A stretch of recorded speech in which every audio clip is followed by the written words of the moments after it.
Bible quiz. ലൂക്കോസ് എഴുതിയ സുവിശേഷം 22-ാം അധ്യായം. ചോദ്യങ്ങളും ഉത്തരങ്ങളും. ഒന്നാമത്തെ ചോദ്യം.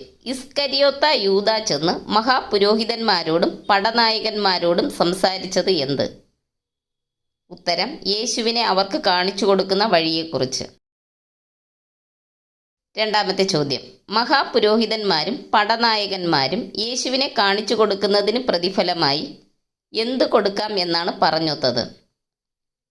ഉത്തരം: ദ്രവ്യം. മൂന്നാമത്തെ ചോദ്യം.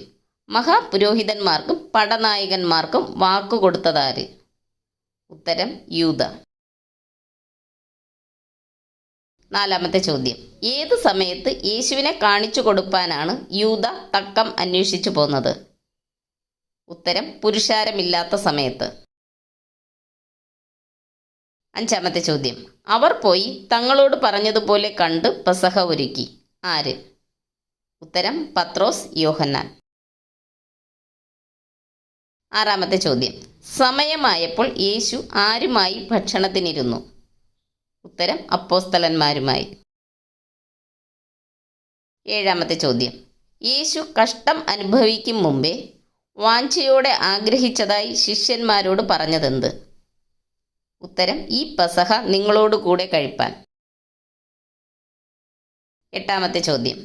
നിർണയിച്ചിരിക്കുന്നത് പോലെ മനുഷ്യപുത്രൻ പോകുന്നു ഡാഷ്. ഉത്തരം: സത്യം. ഒൻപതാമത്തെ ചോദ്യം. സാത്താൻ നിങ്ങളെ കോതമ്പ് പോലെ പാറ്റേണ്ടതിന് കൽപ്പന ചോദിച്ചു എന്ന് യേശു ആരോടാണ് പറഞ്ഞത്? ഉത്തരം: ശിമോനോട്. പത്താമത്തെ ചോദ്യം.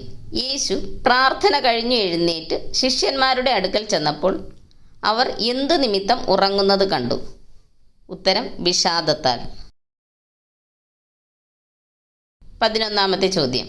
മഹാപുരോഹിതന്റെ ദാസന്റെ കാത് യേശു സൗഖ്യമാക്കിയത് എങ്ങനെ? ഉത്തരം: തൊട്ട്.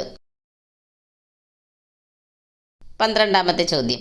പത്രോസിനെ യേശുവിൻ്റെ ഒരു ശിഷ്യനായി തിരിച്ചറിഞ്ഞ രണ്ടാമത്തെയും മൂന്നാമത്തെയും വ്യക്തികൾക്കിടയിൽ സമയ ഇടവേള എത്രയായിരുന്നു? ഉത്തരം: ഏകദേശം 1 മണി നേരം. 13ാമത്തെ ചോദ്യം. കർത്താവ് തിരിഞ്ഞ് പത്രോസിനെ നോക്കിയത് എപ്പോൾ? ഉത്തരം: കോഴി കൂകിയപ്പോൾ.